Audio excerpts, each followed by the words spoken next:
Boa noite. Todo um mise-en-scène aqui para falar na intensidade certa, na posição física certa. Isso gera uma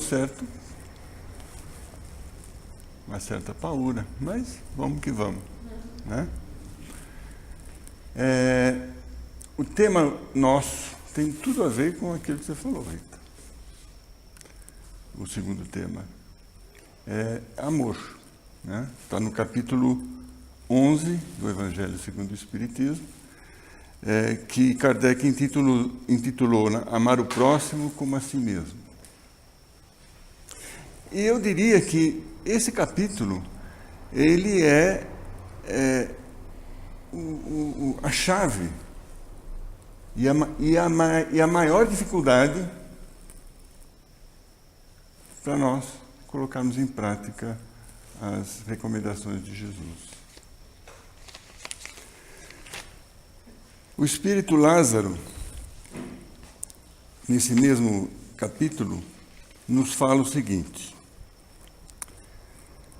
o amor resume toda a doutrina de Jesus, porque é o sentimento por excelência. E os sentimentos são os instintos elevados à altura do progresso realizados. No seu ponto de partida, o homem só tem instintos.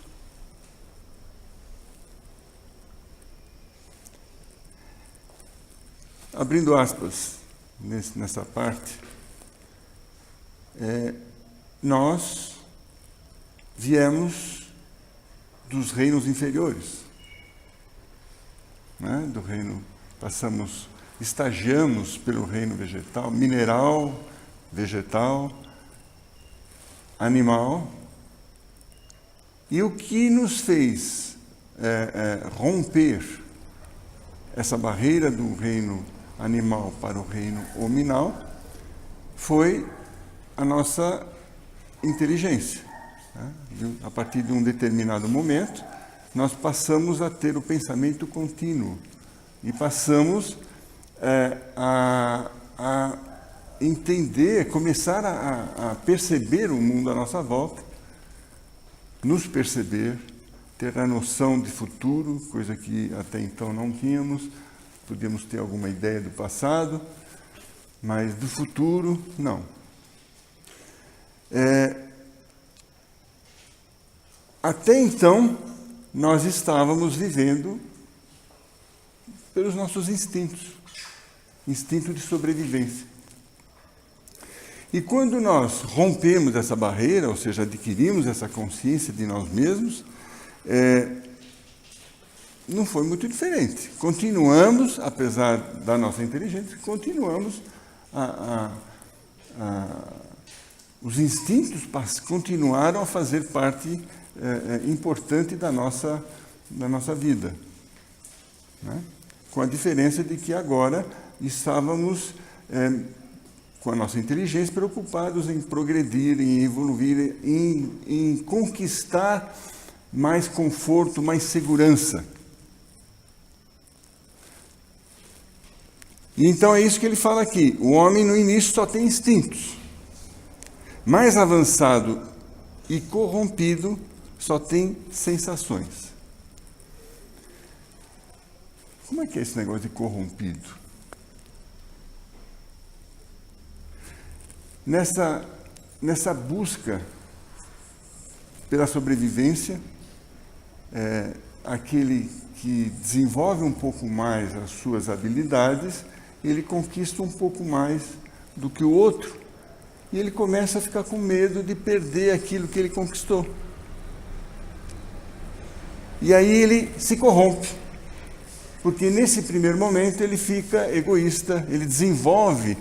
O cachorrinho, ele não fica rosnando para alguém que se aproxime dessa comida. Então, a mesma coisa nós. Né? Desenvolvemos a inteligência, passamos a utilizá-la para desenvolver melhor a o nosso meio de sobrevivência, de conseguir comida, de nos abrigarmos, de conseguir segurança. Só que aí, à medida que a gente foi conquistando, nós passamos a ter medo de perder a nossa conquista, né? E isso nos corrompeu, né? Então, tudo faz parte, tudo é um processo, né? Passamos do instinto, nos corrompemos e aquilo continua. E só tem sensações. Então, o arquétipo, né? Aquele que leva a sua vida na busca do alimento, né? Ele come, dorme e procria. Come, dorme e procria, porque é isso que ele entende que é a vida. Mais instruído e purificado tem sentimentos. E o amor é o requinte do sentimento. Não o amor no seu sentido vulgar do termo, mas esse sol interior que reúne e condensa em seu foco ardente todas as aspirações e todas as revelações humanas. Jesus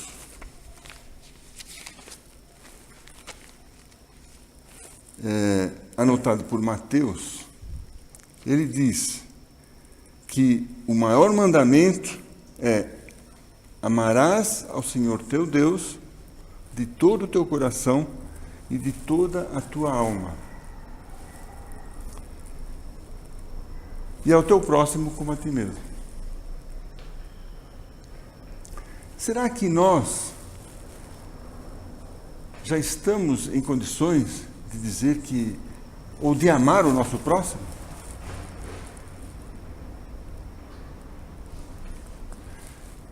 Será que nós já nos amamos?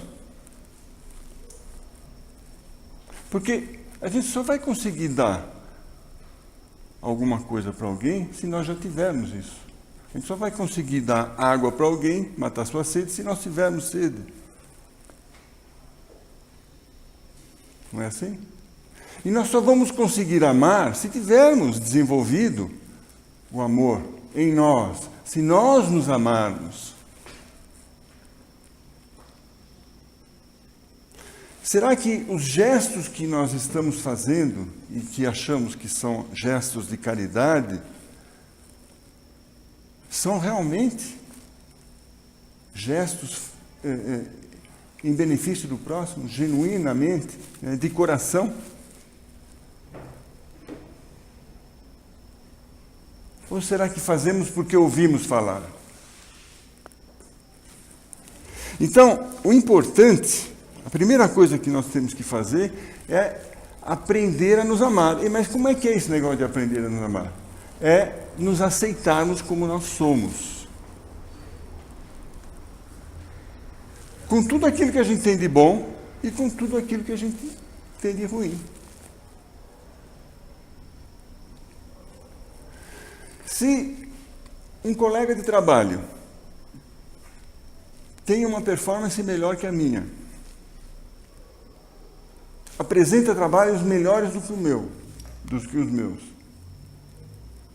normalmente nos movemos, né? A inveja começa a tomar conta. Esse sentimento, né? É um sentimento que começa a tomar conta. Por quê? Porque nós não nos conhecemos. Não aceitamos que nós somos o nosso limite para fazer as coisas é menor do que o do nosso colega. Ele consegue fazer melhor. Então, se eu reconheço isso em mim e aceito isso em mim, eu não vou ter muita dificuldade de chegar para o meu colega e pedir ajuda.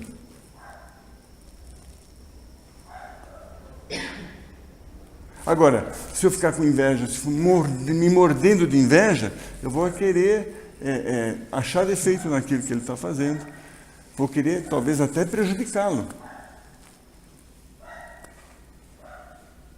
Então, essa é a primeira coisa a fazer.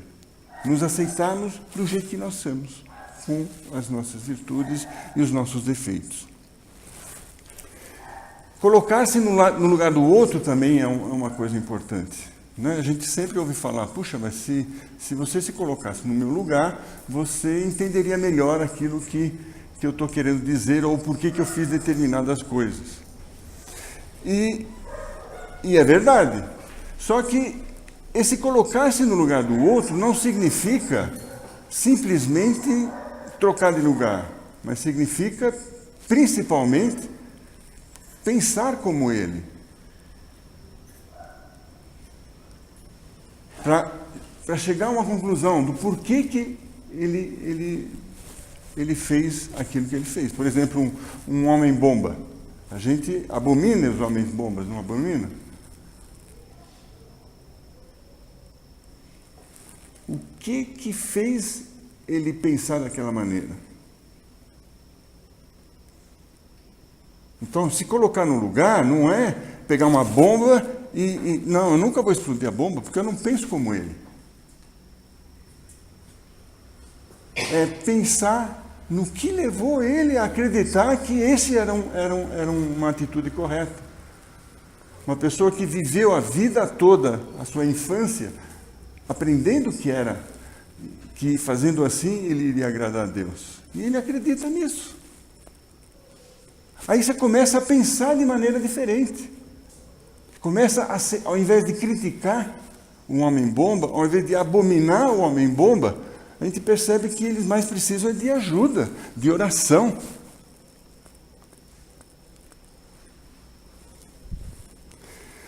E o que é o amor? A Rita falou um pouquinho sobre isso. O que é o amor, afinal? De onde ele provém? Da divindade. Deus é o amor. Nós somos obra do pensamento de Deus, que é amor. É importante a gente entender isso. É a força primária que deu fonte, né? Que deu um ponto inicial para tudo aquilo que nós conhecemos, inclusive nós mesmos. E é esse amor que está latente, como a Rita falou, no âmago de cada um de nós. E que nós temos que desenvolver. Já que nós nos corrompemos, e isso faz parte do processo, é bom entender isso também, faz parte do processo, agora então nós temos que nos purificar. Desenvolvemos o egoísmo, desenvolvemos o orgulho, pintamos e bordamos, né? Fizemos aí, e estamos sofrendo as consequências disso. Mas é bom saber que não é um castigo de Deus, é uma oportunidade que Deus está nos dando para resgatar as nossas faltas e para aprender e evoluir.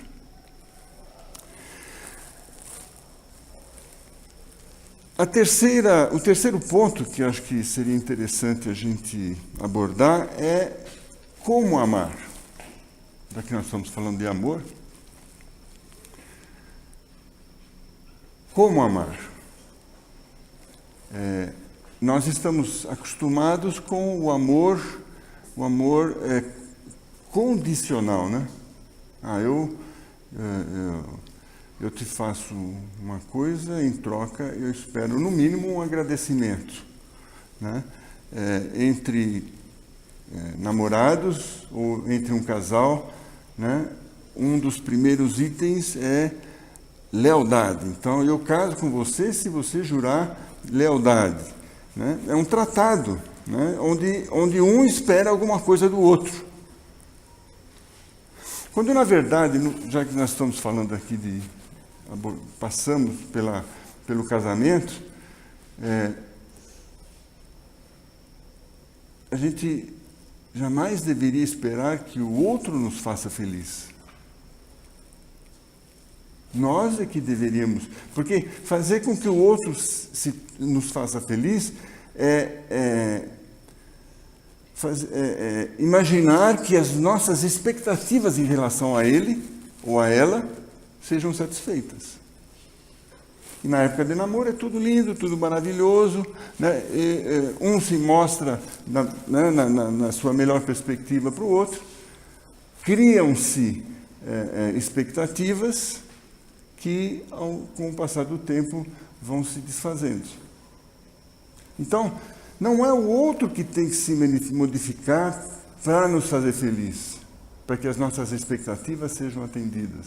Mas nós é que devemos, cada um é que deve se modificar para tornar o outro feliz. Isso vale para tudo.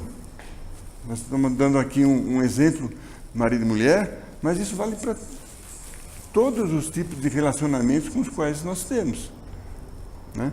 Fazer caridade esperando muito obrigado, o próprio Roberto Carlos fala, faça o bem, não olhes a quem, que o muito obrigado nem sempre vem. Um diamante. Mas se na prática isso acontecer, a gente muitas vezes deixa de fazer, porque se magoa. E aí existe a condição. Jesus nos amou incondicionalmente. E continua nos amando apesar daquilo que fizemos.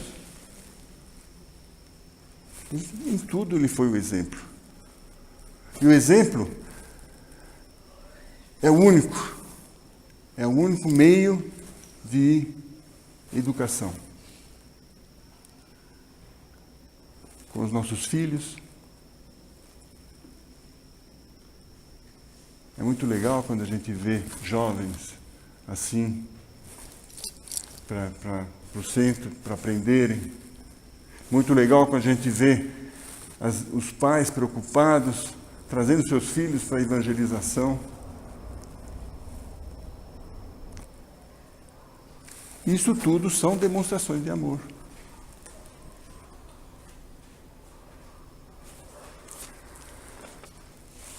E eu acho que, como diz o Nelson, eu já falei muito pelo meu tamanho. Então, boa noite.